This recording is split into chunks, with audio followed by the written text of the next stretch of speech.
Breaking news from Juba, South Sudan. Yesterday afternoon, fighting erupted in Lake State, marking the first conflict in Bhar-El Ghazal since 2013. The violence is reportedly intertribal in nature, signaling fresh tensions in the region. In another major development, the leadership of the Sudan People's Liberation Army in opposition, SPLA-IO, has undergone a significant reshuffle. Lieutenant General Peter Ruot Chuol has been appointed acting Deputy Chief of Staff for Administration. General Peter Ruot Chuol is a prominent figure within the SPLA-IO ranks, having previously served as Sector to Commander in Unity State, where he played a critical role in military operations and regional command. The appointment reflects ongoing internal adjustments within the SPLA-IO High Command and comes at a time of continued political and security challenges in South Sudan. The official date of the appointment and further details are expected to be released soon. Observers note that this leadership change could have significant implications for the organizational structure and strategic direction of the SPLA-IO moving forward. Stay tuned for more updates. Mala madidian ge kadel chilata tedalong katadon kalkane. Anchine bun kayanta makalar tichakamat kalar shogone odian kaling kogalar to go kukidan. Telai dalong katadon kalkane manamongone dinela yen ge kadel o bia gata kalkane kabia chanalama biaje baje support ka madun karuk kabonama ko ge surprise kabia ga bidion to kona kamne ka yabian karlak. Dien ka muy Cadillac, na mo jen dua bundang DNA support ke jata ram dua pada dien. Kami take a video chine la right koro dien abuini ka liu. To kilar ten go nebne kamienta ma kilar ti chalat ka tokawaine ka goro dien kaling. Ate ka ne to call na to kwai ke tokawaine kan go ne de kan kaling bo ka tong nora. Aden kuija mola ne tokawaina lu nyam ka nyamo ka kora bine to mara bine lat kor. Ogone odene dialde gat liang kalarun kona kamne ki. Kapkija mo teloi dalong katadun kelkane gore chanalama moy jakelak moy kwai subscribe.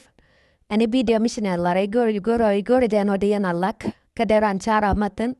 kata dong dene ya kamlar kaja. Na mo jen dene kambie yen yerliang kodial. Acheloi da teta o kon kalare. Apan katiang tajala deno take a kurmisher legistate.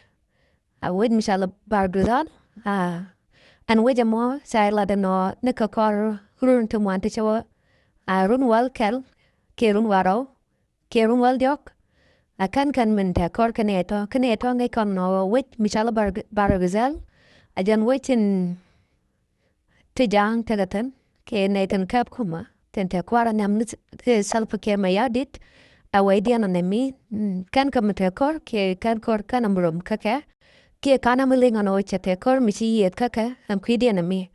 Nika kor ka me kusi wardung South Sudan kwetwak. Ka namana amilat kinija tet charatogba. Ano biga tel kor telo no chikanda inyendu no kan. Lat kana katet ko kan gang karodian chikana goro no bika kwa ken ke bika weden bikana yar. Ko kana kana take kuma. An koro mo kor mijet waka chaila dam no koro mo. And kan wija mokana mata kor ni me kwa kor South Sudan tok naga 2019. Ni me kwa na genocide kan kor mutoka nung wija mo. Ano motwaka ko ngay kon antama rainin tapaiwa. Chiroi nuk tuwan chigro din jeja long chaka mancha kona nga jano teka kwar michale la kwaro daga pade. A kwar nuk by President Dr. Benjamin Bhar-El taile la kwaro da. Ka kor ka michale la kwaro daga pade tani indit chaka wui ka pade. Chata ka roin to mo long kwidian kene de chale jankona. A roin to lat kenya no de jano and Benjamin Bhar-El tajan no vaja. Rudian to wana long look and wouldn't shall Bhar-El. Kadoban look and agaja a kenda wood amona. Teleja kata kuma kame kataya kwa kuma latke janowal chatatan. La boy tatin chai chang I nize. Why the much in it one jania long kachapan jojano. Charai da machala to ten wood michale general arlewa yen and would a macharai pangaja raja chalat. Charai la de ledaja Bhar-El kal de janate and tia Bhar-El tlab manaka would de Bhar-El de look and no acha kap dara long and no babwijino kuma South Sudan mana and biana kwatan kia be South Sudan barwa berwa de la kwara nyam. Chana look kecha lara makam manu bul mel ka ke bul mel ke la no jin bul mel milinga raja mana. Chu kap darulo no ti kanat ka bijina kwar South Sudan. Pali ruiche la de joy kecha la ke video nyam nentangwan and general alewa yen and general alewa yen mukuyana. Den ramkel ka date konte terko kuma noel ramkel ka ke kanete konde chichui dor ka termon South Sudan. Den ramkel ka ke general kur noel. Ka kor ka mesa kuma mesa bijak ci wuda moment ali general alewa yen alew den chaban let ka kuma cerkatane kono general ideal antama ka let ka kuma ke karai kuma South Sudan tono kala kwar stain tono akala kwar ba krai wet ka Juba reirak ka kuja mo cha general ayen chabule la governor ka Warabi state ci general alewa yen cha kwar ka Warabi state ka bwan mi show ka kora chaban wet ka kor ka me cha wet ajan cha kubinyur ba Kanyura me senyur ba ono atega tu monta lolo edian kane dit tono te chakor ter kel ka self ke ma yadit kon tan lel self kwara ke yan tama shikana gwijano adwamo go adwam me lada la choda ne te kon de chiga dal dor kel choda ga ping aja mu ku yela nano ne kata de kel gana doctor ek machar a chikan wagwa kaman chikan wagwa ka ja ka ti ke chum ni kam ga ja ane do kon ko ken te paiban te kuita dong china siang dor ka ja en wudu dida mana chakano kwar ke chakano gabunar dung steda kakore cha yemun wot den chara yemun lat ke cha lat tel dwal ko jen cha dol ga sabo ker ke cha dol ka bul mel ke jen bod nyu de yano tel ma de jar dol ka bul mel ko jen ram dilong ke jen chakano general kur medit kakor ga me cha ku me jak chu ga ban chola ne edem kwel bana kwar wara wistet ke jamona ang gwandi tara jamulat ke chala de talwal kala de jaja no bul mel awuji wide no ba kwarsa Sudan cha de mana kwarsa Sudan meeting ne tara jama chalat ke video kara ina point ni am nen tamwan ana mo nyo de jano kwarn bul mel taya no ka ne kian pain kian kwa pala nora ala ne kian ni jam pain kian chikan bul mel chikan no ko bul mel wide na wan ne gatka magad no ngaga ne jan kakumat na ne lon kakumene General gwan negat ka mi kwelung agane ka tae teten na mo cha la no kala de janken panken na mo jana to kwidian no kwarnable mel cha no ka jang ka be jano chen chabo nyam khajan kwarna wana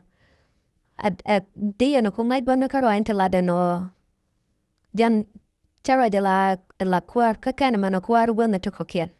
jan to kwar ma kwarum pai de to ka kube kwar ka ke be ka kuma karon kin dang ra wi de jandaro da ro te ko gamana den gwa ya to ga kwar ga ya ke to ga pol te ga ya ka jan no mani ya te chi bano point ne ka kwi mo na mo jan to kwi jan wa mi ke Bhar-El Ghazal a jan to tan na mo ne o bol mel wait ne kien ga jalong ke ra jalada cha jan up amado den de kon ling kwi kuma ka dung SPLA-IO man kap ke doctor ma char man cha yen kan jukora kel tin tipot kang teten kwa jat ka mandit ka South Sudan urajin chalat ke men chalat ke jalat ke ne do kon chu dot rar tin rel muktabaka awai chi ga ta gere kom nu si kana lat pan anta gere kom nu mi si kana lat pan cha kwar cha ga ger kwa de ni cha ga ger bon kien cha kwar ni Lieutenant General Peter Ruot Chuol met wai chaja la lete la ba deputy ba acting deputy ship of staff la den ba kwar la den bilar la kwar anta ma kwa de ni mandit ke SPLA-IO ko ne ko na cha kwa de ni mandit ne chaja yen kel ke doctor en ma char kel kwar mone che dadun yen anta ma kel ka kwar ngar ma char an chatarar ka kwije mo che ji Aiwo tente letan tamarar chika char kan ka chika lat kan ko baran ba la let mwiliap ka wa chibu stabe cha yen cha General Peter Ruot Chuol met cha la let ko balera la chibu stab ka wa ramante dwel yena Raja machal alan machala da gwa kishiga matena no buda ma bolet no ba kwa de ni mendit ka South Sudan an chikan maten ka jan kuma mente pinga da machara chi dung Stephen Parkori ajan chila da machara chela do an Lieutenant General Peter Ruot Chuol met awa general machi jan let ka ram joja long ka SPLA-IO kata woro mentunaten jan chela bunwal ka sector 2 ala commander the Unity State. Wa ngwa bia la ka odor ten ke lat ke roini delten. Wa gwa mu chalaten la kwaten ka jaram la odor la tobane mitega mulat ka wa chalat ke Unity State ka gwa mi sewa jan ram ngai ke long. Anta ndong lat ke lalat ke dia. Wa we lat de lat ko ba ta ba la ka ko bias SPLA-IO bao ko nyam rai lon ga telada kaman to kwar tekan duliana akan loinian kan lat awai chala do ma chala ko belat bao nyam ke kuma SPLA-IO kana de kel ko balat dia bagalat cha bilim no cha kwar cha kai cha ka le no mo alam mi se kana mat ko mo da balat kana atega pin quarantine Dr. Red Machar na mo si kana lada no ka chigaro lenten cha lada ma cha lat pan ama dong de kono ling ki commissioner dung Nasser and commissioner dung Nasser cha lada no cha ban pan ai cha kwaro kari cha ga chal pan kanasar kan kwar kar fen cha chal kunelo quit me ka kwar ri dot karo dia na tala kana ken ke ka kwar tede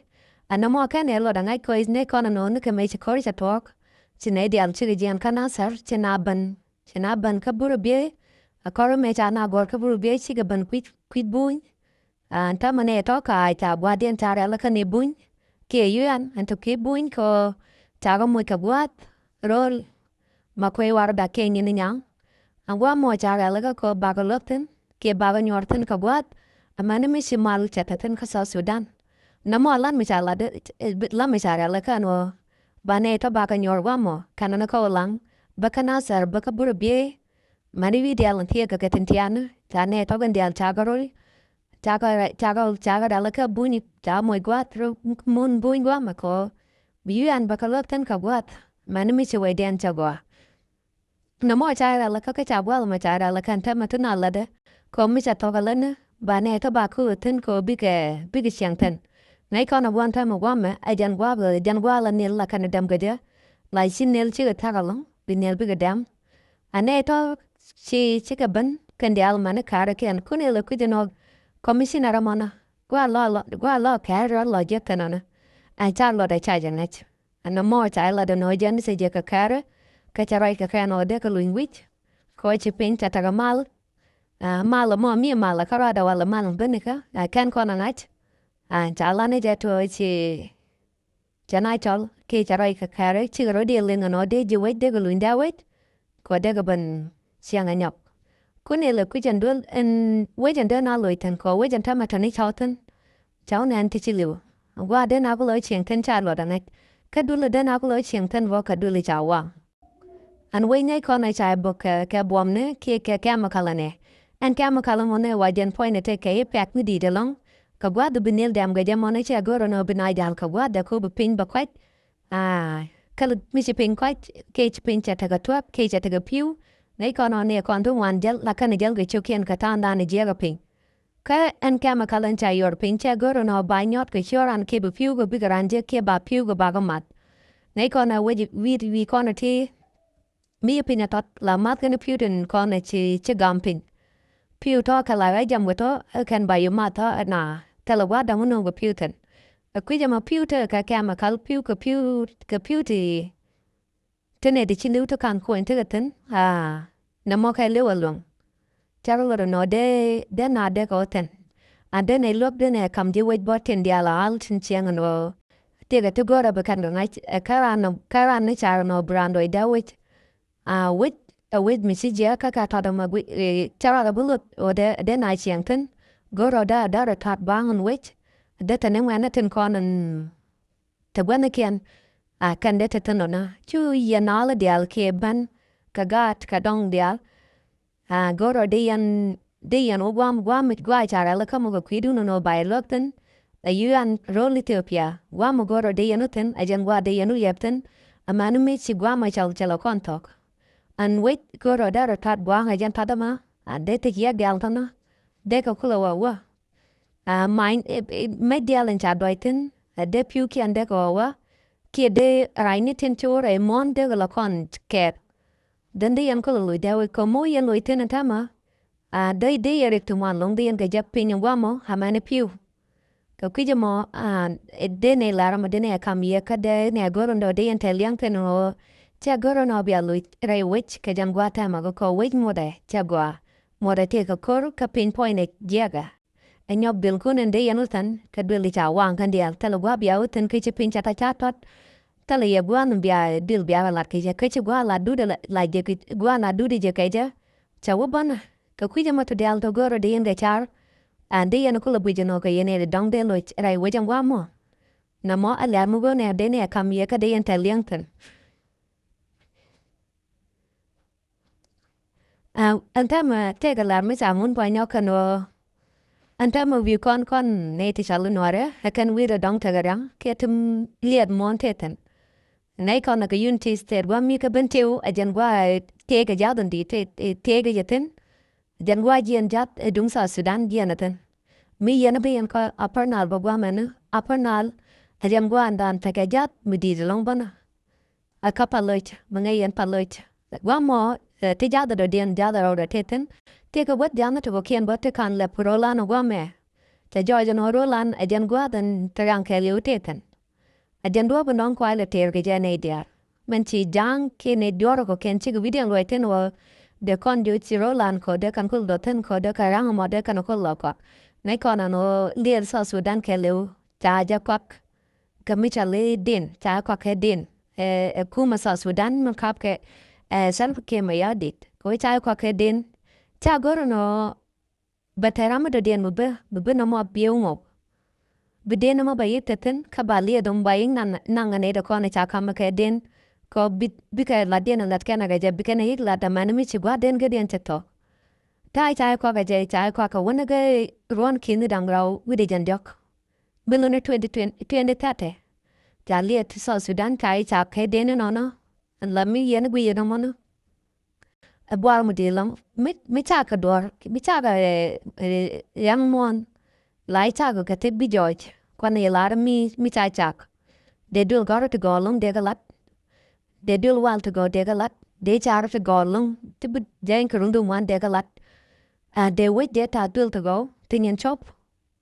ande la de ga yo ken de jeng mi sha ka wada mi yen bi yen to kan de alta matalo mi shu latin du no tan dong kar liet chai cha ga je liet we chai cha ko bai cha ma thar nat ne to yu kam no ko ke ne to kut kwar ke ne tin lai jigwal kwar ko dien chike liet we ke liu we medin me te dur ti jen ba ke lu do mo an te gaten chan liet de cha je chak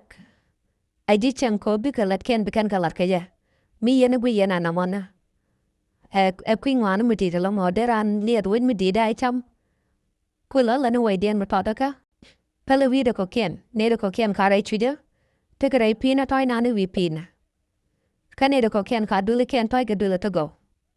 Na mo che chiang upar. Chiang mo jen chiang ku gat, nora ku kalek, urke jen o deka ne ken. Deka na kamra ray shianu me jia mo, ko de ne ken dega tegate mugwa ko jen wejama. Away den mitalam de umatekten. Kapkija mo, Namo ajanta ndang chu ka gad no arenta mat chu ka daru ende jambor ko ter kan chuanden kan ter kan chuanden chuanden ne chuang mi cha ba tera mi twi ko am mi cha ka long mi cha mo ka long ka liu ramu la right kala la re no bana mala dan wala ka belat